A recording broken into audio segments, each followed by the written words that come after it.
चांद 3,80,000 किलोमीटर दूर है। जो चंगे 6 का मिशन और हमारा मिशन जो है ना 5 दिन तक एक साथ रहेंगे। इसकी जो लॉन्च है ये फ्री है। चंद्रयान कोई बड़ा नहीं है। पाकिस्तान का चांद मिशन कैसा रहा? अवाम के जहनों में पैदा होने वाले सवालात के जवाबात जानिए चांद पर जाने वाले आई क्यूब कमर के प्रोजेक्ट है डॉक्टर कमरुल इस्लाम से।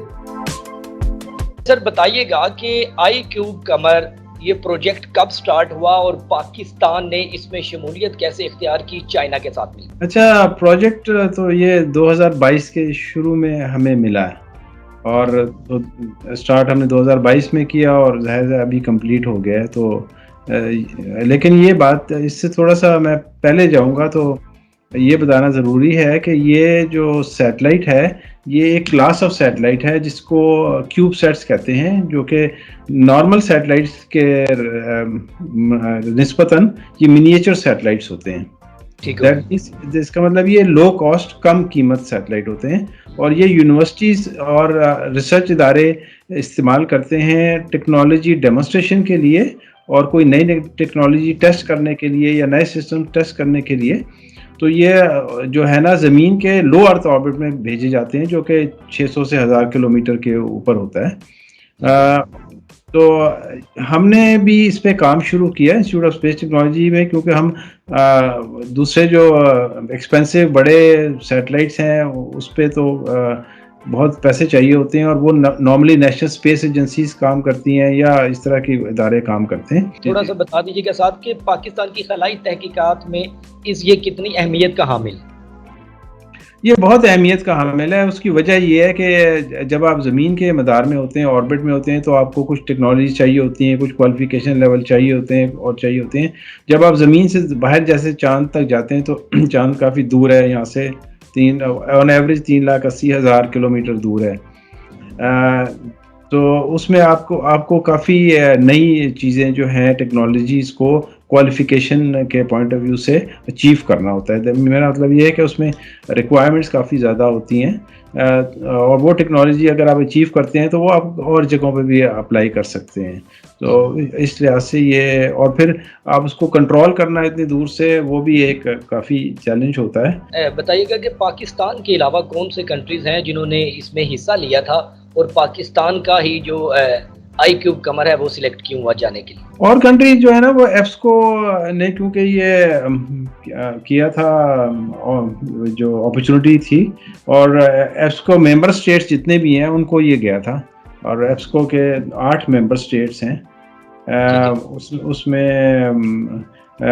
ईरान है, टर्की है, थाईलैंड है, इस तरह और काफ़ी सारे ममालिक हैं।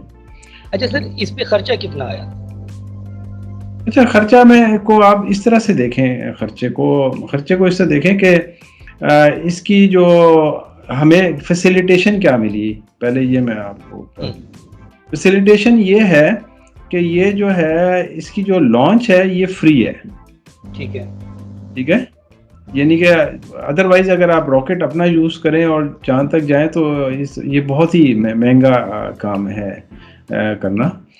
दूसरी बात ये है कि जो क्वालिफिकेशन टेस्ट वहाँ पे हुए वो हमें फ्री ऑफ कॉस्ट टेस्ट हुए। जो आई क्यूब कमर है इसकी टेस्टिंग और काबिलियत के मराहिल कैसे किए गए, कैसे चेक किया गया कि ये वहाँ तक रसाई इसकी हो सकती है? जी, एक तो मैं बताऊँ ना, जो नॉर्मल पहले सैटेलाइट की बात कर लें तो जो पहले नॉर्मल सैटेलाइट को आपको पहले ये देखना होता है कि ये जब लॉन्च होगा तो रॉकेट में ना उसके ऊपर शॉक लगते हैं।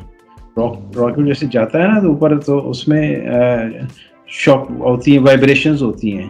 फिर इसकी आप देखते हैं कि वहाँ जाके टेम्परेचर में कितनी वेरिएशन होती है। मतलब अगर टेम्परेचर में से -120 से +120 तक जाता है तो आपके सिस्टम जो है उसको बर्दाश्त करना चाहिए। ठीक है। दूसरी बात ये कि अब आप चाइना में मौजूद हैं इस वक्त, तो अभी तक की जो लेटेस्ट जो आपके पास खबर है वो क्या है, उससे भी आगाह करते हैं।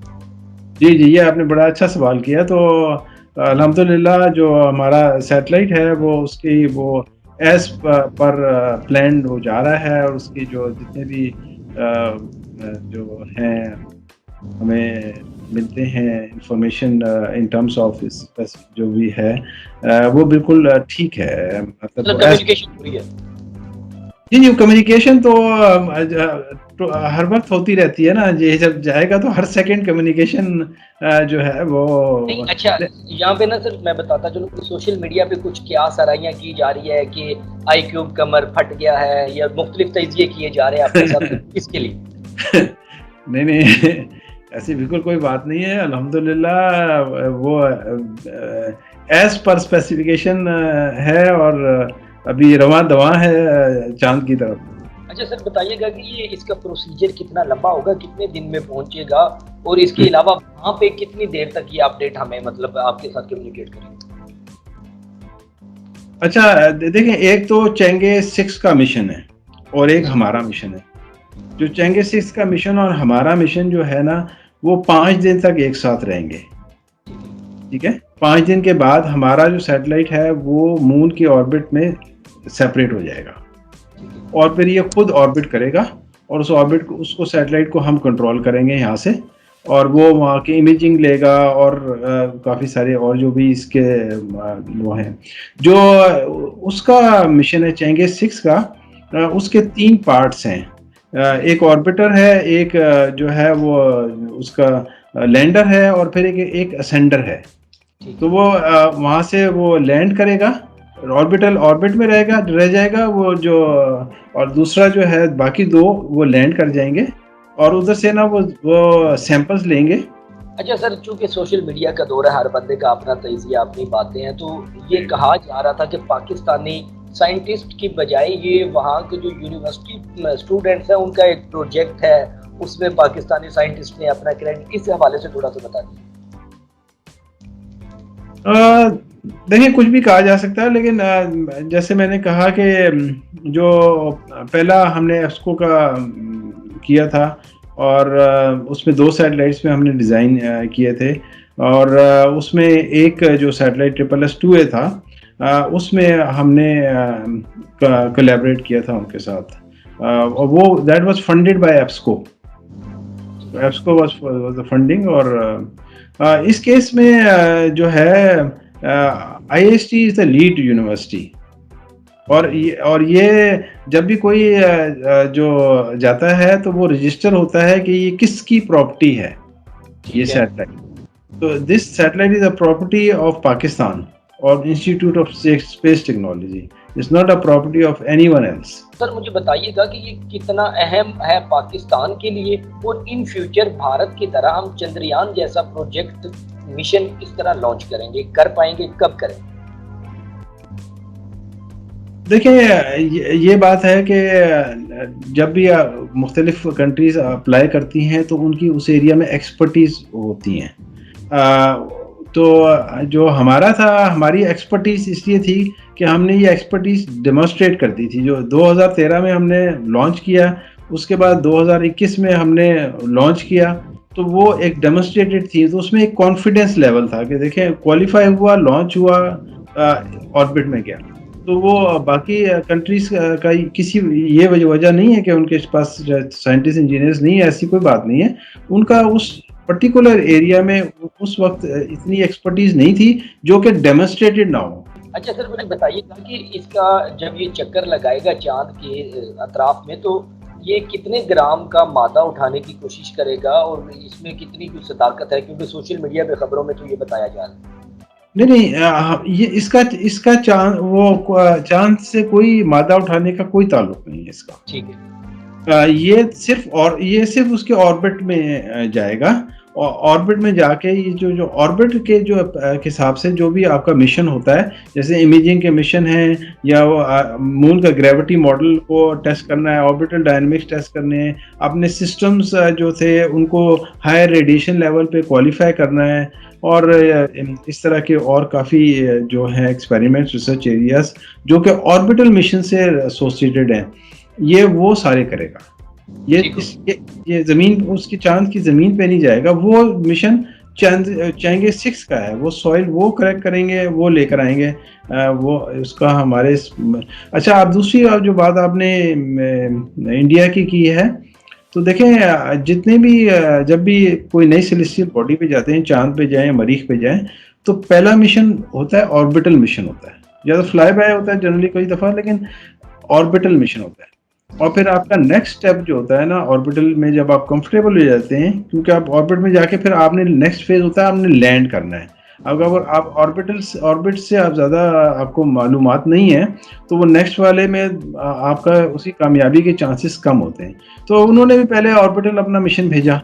जब उनको उसकी इन्फॉर्मेशन मिल गई, तो फिर उन्होंने नेक्स्ट फेज़ में अपना मिशन भेजा, जो कि जिसने लैंड किया, और 10 दिन तकरीबन उनका मिशन वो मिशन। ठीक सर, अच्छा मुझे बताइएगा इसमें थोड़ा सा और कि चूँकि जो भी हुकूमत है उसमें जो प्रोजेक्ट स्टार्ट होता है या उसकी कामयाबी होती है, तो उसका क्रेडिट हुकूमत लेने की कोशिश करती है। अब हम आपसे जानना चाहेंगे, आप चाइना में मौजूद हैं, कि पाकिस्तानी जो मौजूदा हुकूमत है इसकी जानिब से कितना सपोर्ट किया गया, और या जो पहले की हुकूमत थी उनकी जानिब से इसमें कितने इक़दाम किए? अच्छा, मेरे ख्याल से तो मुझे कोई फ़र्क नहीं लगा। हमने शुरू में भी पहले भी प्रोजेक्ट किए, तो वो 2021 वाला भी प्रोजेक्ट हुआ, उसके बाद ये प्रोजेक्ट भी आया और हमें मिला।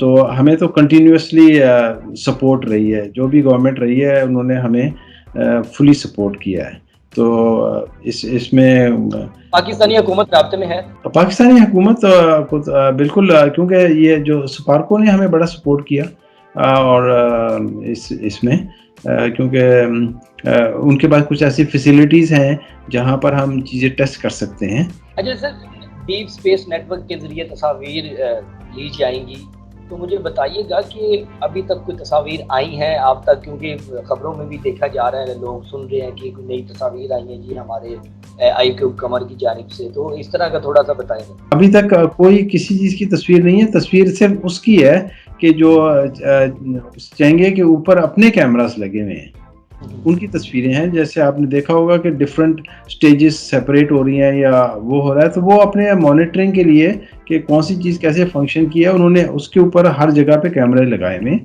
और वो उसकी तस्वीरें।